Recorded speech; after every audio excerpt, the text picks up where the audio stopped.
Hello everyone, my name is Edith Taylor and my audience member is my sister Emma Taylor. Hello. At the end of my speech, my audience is going to know the difference between purpose and happiness, the mental tolls that come alongside finding no purpose in life, and how I have embarked on my journey of finding true happiness. I've always heard that if you wait too long to figure out what you want to do with your life, you will soon find out that you've already done it. According to Decision PR Newswire, there was a survey that was conducted.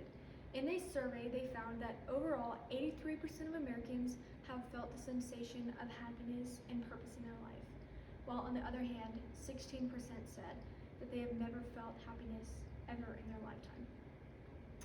For a time in my life, I did not know what my purpose on this earth was supposed to be. I looked for it in the acceptance of boys and even in the intention of others. But both of those things left me unfulfilled and unhappy. I am still on my journey of trying to find true happiness. I have found that appreciating the little things has led me to lead a happier lifestyle. I find myself paying closer attention to people's smiles and the way that they laugh. I even catch myself breathing in the fresh air that blows my way. I have even begun my journey of healing my inner child.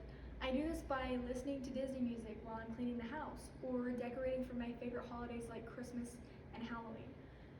I even have started coloring in a children's coloring book. I know that sounds crazy, but for some reason, this gives me a sensation of peace and comfort. I know what it is like to have to move on from a traumatic experience and act as if everything is okay. And I believe that my true purpose in life is to help those who have unhealed wounds deep down. When I was 11 years old, there was a situation with my best friend. She confided in me about an abuse that had been going on for 5 years, and she had never told anyone about this abuse before. So I was able to tell someone and get her and the other victims the help they needed. Ever since that day, I've had a true burden for people who have experienced sexual abuse. I believe God allowed me to be placed into that situation so that one day I could help others going through similar circumstances. Now that I've explained a little bit about my personal life, I'm going to go into a little bit more depth about purpose and happiness. So what is the difference between purpose and happiness? Happiness is an emotion. It is temporary. It is a temporary satisfaction. Purpose, on the other hand, is the reason for something's existence. According to the TED Talk article, There's More to Life Than Being Happy, Emily Smith says that happiness comes and goes, but when life gets really good and when things get really bad, having meaning gives you something to hold on to. Emily Smith also explains how chasing after happiness tends to lead to unhappiness and anxiety. Because of this, underlying mental health issues arise from underneath the surface. There are many different mental health issues that come alongside finding no purpose in life. A few examples of these are anxiety, severe depression, eating disorders such as anorexia and bulimia, loneliness, hopelessness. These are all just a few examples. According to the New York Times, these are caused by a feeling of emptiness within someone's heart. And I truly believe that social media has a huge impact on this outlook of life because we tend to scroll on our phones every single day and look at other people's lives that they are portraying online while we compare our own life to theirs.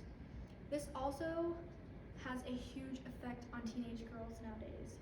Teenage girls can scroll through TikTok and see these girls with perfect hour-shaped glass bodies and wish that their body looked just as perfect as that girl's, when in reality, that can't actually happen. So that leads to eating disorders and even depression and anxiety, worrying what other people are thinking of them. As I said before, I have set out on my journey of finding my true happiness, and I am getting closer and closer to finding that goal every single day. I have found that making my bed every day has made me into a better mood for the rest of that day because I have something to look forward to when I get home. I have also begun taking photos of nature when it defines my mood for that particular moment in time. For instance, on my computer here, I know y'all can't see it from a distance, but this is a picture from when my family went to Lake Texoma. That day was a very rainy, nasty day, so it just made me feel very moody and kind of sad in a way, but I was also very happy to be with my family. As I said before, I believe that everyone deserves happiness and that purpose is something that can be achieved. And I believe as a society, we need to grasp hold of the concept of gratitude and thankfulness. I feel as if ungratefulness is a huge factor into feeling the way that people feel nowadays. I believe everyone can achieve that goal and that we need to work hard to figuring out what the next steps are to partake in that. I would like to leave you with this quote that I've heard all of my life. As someone once told me, life is too short. Grudges are a waste of perfect happiness, so laugh while you can. Thank you.